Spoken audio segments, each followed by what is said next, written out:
Video sponsor by SPO digital marketing. நம்ம எஸ்பிஓவில் நீங்கள் ஜாயின் பண்ணுறது மூலமாக நீங்கள் வீட்டில் இருந்தபடியே நம்ம வந்து மணி ஏர்ன் பண்ணலாம். அது மட்டும் இல்லாமல் ஒர்க் பண்ணுறவங்க கூட நீங்கள் பார்ட் டைமாக இதில் நீங்கள் ஒர்க் பண்ணலாம். எஸ்பிஓவில் நம்ம ஜாயின் பண்ணுறது மூலமாக நம்ம ஒர்க் மட்டும் பண்ணாமல் நம்ம டிஜிட்டல் மார்க்கெட்டிங்கில் நம்ம எப்படியெல்லாம் மணி ஏர்ன் பண்ணுறது, அது மட்டும் இல்லாமல் யூடியூப்பில், சோசியல் மீடியாவில் எப்படிலாம் நம்மளால் பணம் சம்பாதிக்க முடியும் அப்படிங்கிற நிறைய விஷயங்களை தெரிஞ்சுக்கலாம். சோசியல் மீடியா இருந்தால் போதும், யூடியூப், இன்ஸ்டாகிராம் இதிலே நம்ம வந்து இந்த ஒர்க்கு பண்ணலாம். இதில் ஜாயின் பண்ணணும்னு நினைக்கிறவங்க டிஸ்கிரிப்ஷனில் என்னோடய காண்டாக்ட் நம்பர் கொடுத்துருக்கேன்.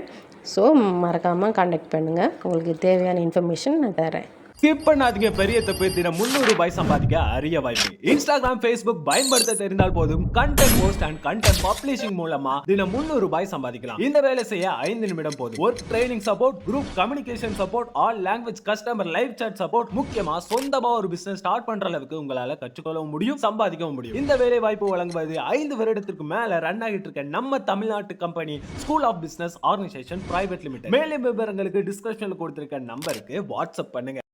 ஒரு வீட்டில் ஒரு இளைஞன் இருந்தான். அந்த இளைஞனுக்கு வந்து அதிகமாக கோபம் வந்துக்கிட்டே இருக்கும். அவன் கோபத்தில் நிறைய வார்த்தைகளை விட்டுருவான்.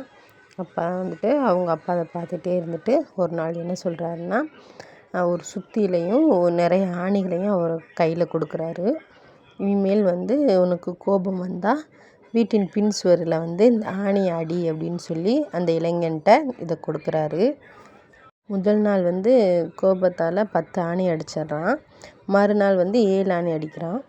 அப்புறம் அடுத்தடுத்த நாள் வந்து 5 ஆணி, அப்புறம் 2 ஆணி, அப்புறம் 1 ஆணியாக வந்து குறைஞ்சிடுது.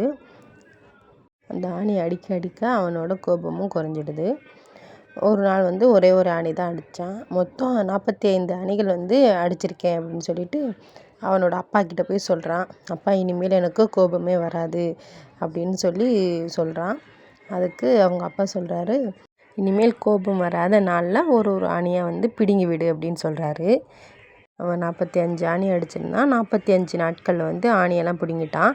உடனே வந்து அவங்க அப்பா கிட்ட சொல்கிறான், அப்பா, நான் ஆணிகள் எல்லாத்தையும் பிடுங்கிட்டேன் அப்படின்னு சொல்கிறான். அப்போ தான் அவங்க அப்பா சொல்கிறாரு, சுவற்றில் உள்ள ஓட்டைகளை என்ன செய்வாய் அப்படின்னு கேட்குறாரு. அப்போ தான் அவன் அமைதியாக இருக்கான். அதுக்கு அவங்க அப்பா சொல்கிறாரு, உன்னோட கோபம் வந்து பலரை காயப்படுத்தும்.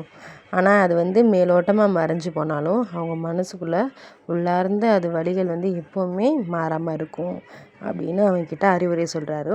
அப்போ தான் அவனுக்கு புரியுது, நம்ம கோபத்தால் வந்து சொன்ன வார்த்தைகள் வந்து மற்றவங்கள வந்து ரொம்ப காயப்படுத்தும். இனிமேல் நம்ம கோவப்படக்கூடாது, கண்ட்ரோல் பண்ணிக்கணும் அப்படின்னு அவன் தலை குனிஞ்சு வெட்கப்பட்டு தலை குனிஞ்சு நிற்கிறான். அவங்க அப்பாவும் சரி விடு, இனிமேல் நல்லபடியாக நடந்துக்கணும்னு சொல்கிறாரு. ஒரு காட்டில் ஒரு முயல் வந்து தற்கொலை செஞ்சுக்கணும் அப்படின்னு முடிவு எடுத்திருக்கு.